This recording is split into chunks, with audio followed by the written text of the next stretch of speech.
Hi everyone, this is KJ Vlogs, a Filipino reactor based here in Kingdom of Saudi Arabia, and welcome back to my channel. Agad-agad gawa natin ito reaction video, ang pag-stalk natin sa Instagram account ni Kim Chiu. Kasi kahapon, nabitin tayo kasi ang internet ko, ang internet ko nagpapasaway, pero gawa natin ng reaction video kasi mami, hindi talaga ako makaget over. Slay talaga siya, mami kong slay. Sa totoo lang, I think, nararamdaman ko, alam mo, I have to be honest with you. Di ba palagi kong sinasabi na parang well, kahit hindi naman kasi masasabi mo talaga na sila talaga ni Paolo, and at the same time, nasa age talaga si Kim. Ang daming factors na dapat sila talaga magkatuluyan at magpakasal ni Kim Pao, right? Ito unang-una, hinintay ni Paolo si Kim. Na kahit napaka-imposible kasi si Paolo is from GMA tapos si Kim from ABS tapos nag-iisang network na sila pero ang tagal pa din bago nila nagkaroon ng project, 'di ba? Tapos si Kim, who would have thought from a long-term relationship na dapat magpapakasal na and everything, hindi pa natuloy, 'di ba? So basically parang nakatadhana talaga ang sa kanila, naka-align talaga ang stars, nag-align talaga ang stars for them. And alam mo, I have to be honest with you, palagi ko din sinasabi ito na parang, kung sila man, actually sila na talaga, di ba? Makikita din naman natin yan na sila talaga. Pero assuming na hindi pa sila, assuming na bago lang ako na assuming na manhid ako, na hindi ko nakikita ang mga nakikita nyo din. Tapos maisip ko, makita ko yung Instagram post ni Kim, tapos sabihin ko, alam mo kung maging sila ni Paolo, feeling ko mapapakasal na sila, and this is the last post na magpo-post si Kim ng sexy. Kasi may bahay na siya ni Paolo. Hindi naman sa may bahay, pero syempre, di ba? Parang, I think tinodo na talaga to ni Kim. Tinodo na niya na, I think this is, aside sa tanduay niya na photoshoot, this is something like, the sexiest, should I say, na photoshoot na ginawa ni Kim. Akala ko ang pinakabongga niya na talaga is yung tanduay yung kaya niya na talagang itodo lahat. Yun yung tanduay, pero hindi pa pala, mami. Hindi pa pala for today's video. Hindi pa siya tapos kasi kanina may nadaanan ako. Ito yung unang nakapin niya. Yan yung nadaanan ko kanina sa Instagram ko. So parang ko, kaloka, hindi pa pala siya tapos kasi ang ginawan ko kahapon ng reaction video, yung nasa yacht siya, di ba? Pero hindi natin na-check ang mga IG stories niya. Tingnan natin, pak, mami, check natin yung IG stories niya. I-check natin. Pak. Di mo kaya.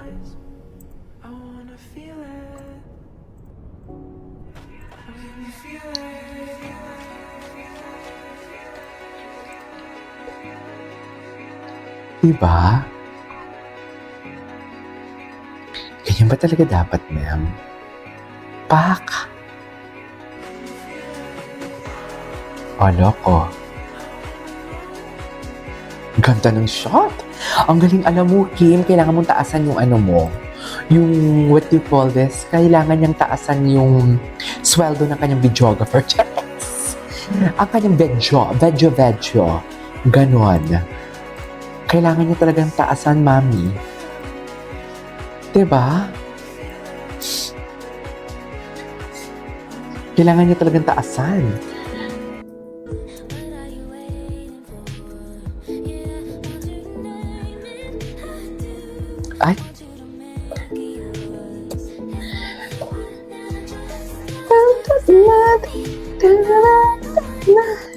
Grabe. Sino to? Wait lang.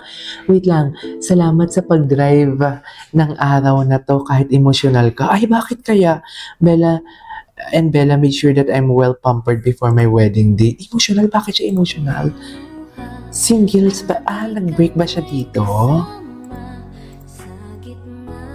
Wala ba siyang jowa dito?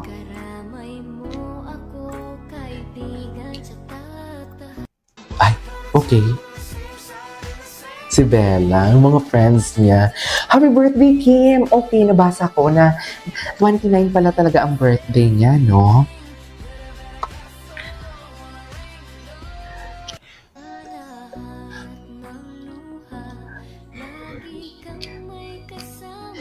Walang post, walang IG story si Paolo, di ba? Napagalataan talaga. Okay, sabihin natin hindi sila or walang special something sa kanila. Ang dami yung projects na pinagsamahan. Yung totoo, wala ka talaga pa IG story kay Kim. Hindi. Nang 19 siya nag-IG story, pero yung birthday mismo ni Kim, wala. Yung totoo. Di ba? What is low-key? Low-key kung low-key for today's video. ganda ni Kim, my God. Diba? Ang ganda niya sa showtime. Nanonood din ako ngayon ng showtime. Nakaputi siya. Diba, si Chen? Mamaya puntahan natin yan, yung mga posts. Ay, wait lang. Wait. Si Ate Cam. Si Ate Cam. Happiest birthday to you. Actually, Princess, I love you with all my heart. Thank you for your existence. Thank you for the unconditional love. I love that. Short but bongga. Ay, yung animing pala ni Ate Cam is like ang bini. Yung parang nalaman. Ang cutie! Ilabas si Paolo. Ilabas si Paolo dyan sa celebration. Ilabas niyo kasi Paolo sa celebration.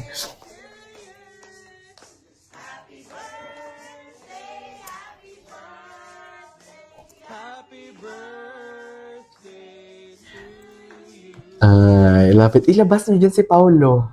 Ilabas niyo si Paolo. Ilabas niyo dyan si Paolo. Tigilan niyo ako. Huwag niyo akong idaan sa kwento. Ilabas niyo dyan. Huwag niyo akong idaan sa kwento. Ay, napanood natin to. Ito, ate ko. Ate ko, napaka-comment talaga ako dito. Saan dito yung comment ko, ate ko? Ayan, ate ko, yung comment ko, nakikita niyo. Ayan, at underscore KG Avelino, sabi, hindi pa tapos ang mima ko, slay, o di mo kaya. Hindi ko ata ito nagawa ng reaction video kahapon eh. Hindi ko siya natapos. Grabe, nung wet look, ay, pak. Nagawa ko pa ito ng reaction video kahapon? Pak, hindi mo kaya. Grabe talaga. Alam mo yung parang ang hot niya. Alam mo yung parang wet look siya. Pero hindi bastusin. Kasi maybe because dahil sa facial expression niya, fierce. Diba? Ang gwapo ng sa showtime. Ang gwapo ng lalaki. Check lang. Yung best friend ng Sergi ba yun? Ewan. Ang ganda ni Kim. Pak, ganon. Di mo kaya. Pak, ang babae sa Balete Drive. Ang babae sa Balisin Island. Alam mo. Di mo kaya. Ganyan ang atake ng ate ko. Very, very emotional. I mean, very mysterious. Pero, di pa pala siya tapos, ate ko, puta ka. Tingnan natin si Paolo. Ano naman ang drama ni Paolo ngayon for today's video? Parang nakita ko merong si Paolo Instagram Anong drama ni Paolo? Ay, dinaan tayo sa halo-halo ni Pau Pau kanina. Di mo kaya. Ay, pahinga muna tayo. Bakit? Pahinga because? Ay, hinumbaran ka ng zipper. Ito pala yun. Iba talagang nagagawa ng color grading, no? Can you just imagine, ginawa nila to na parang kasagsagan ng init ng araw, pero tinan mo yung color grading, ang ganda. Parang sunrise or sunset. Diba? Good. It's just talaga pa, Pao, the facial expression. At ang mahiwagang regalo ni Pao na bike, di mo kaya. Hindi naman si Paolo, sus, totoong smile yan, Pao. Kilala ka namin. Hindi ka ganyan sa mga commercial. Ang titig naman ni Paolo kay Kim, uy. Yan ang titig ni Paolo kay Kim. Sarap kasama ng Chowking. Sarap kasama. Talaga ba? Chow Kim. Bakit Chow Kim? Charis. Bakit Chow Kim? Di ba? Di mo kaya ang bike. Di mo kaya. Ganyan ang atake ni Paolo. Anong IG story niya? Huwag kang umarte. Okay. Okay. Anyways, there you go guys. That is our for today's video. Ang title ng video na to ay hindi pa pala tapos ang ate ko.